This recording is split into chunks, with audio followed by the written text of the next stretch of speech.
Oliver was always late for school.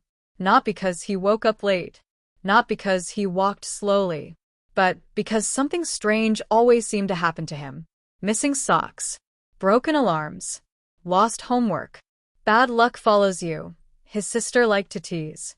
One Monday morning, Oliver grabbed his backpack from the chair beside his bed and rushed downstairs. Or, at least he tried to. The backpack wouldn't budge.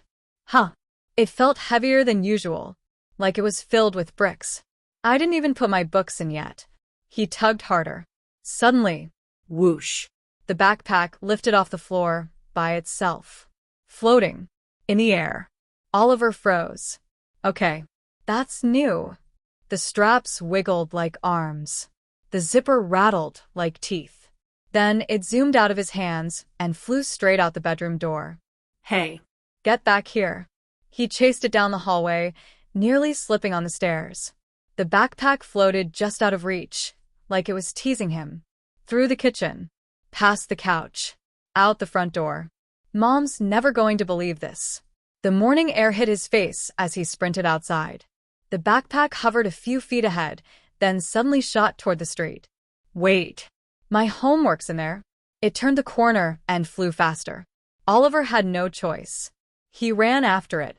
Whatever was happening, his backpack clearly had somewhere to go, and apparently it was taking him with it. The backpack didn't stop at the park. It didn't stop at school. It kept going, over fences, across empty lots, through streets Oliver had never even walked before. Slow down, he gasped. But the backpack seemed excited. It bounced higher and higher until it lifted into the air, completely off the ground. No way, no way, no way. Without thinking, Oliver jumped and grabbed the dangling strap. Instantly, whoosh, he was pulled upward. His feet left the ground. I'm flying. Houses shrank below him like toy blocks. Cars looked tiny. Wind rushed past his ears. He held on tightly as the backpack carried him across rooftops and above trees. This is insane, this is insane, this is awesome. For a moment, fear turned into excitement. The town looked completely different from the sky. Beautiful, like a map. But then he noticed something strange ahead. A floating shape in the clouds. A door. Just a door. Hanging in midair. Wooden. Old. Covered in stickers and scribbles. The backpack flew straight toward it. Wait, what is that? Before Oliver could protest, the door opened by itself. Bright light spilled out, and the backpack dragged him right through. Oliver landed softly on grass. Real grass. But he wasn't in the sky anymore. He was in a huge open field filled with piles of random stuff. Mountains of umbrellas. Hills of shoes. Rivers of pencils. Broken bikes. Toys. Hats. Books. All kinds of lost things. What is this place? His backpack finally dropped to the ground. Still. Quiet. Like its job was done. A small girl appeared nearby, riding a skateboard made of old doors. You're new, she said casually. Where am I?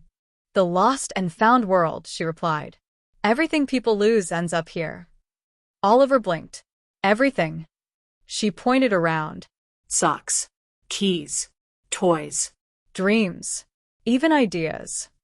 He looked down at his backpack. So, you brought me here? She nodded. Some items choose their owners. Yours wanted you to help.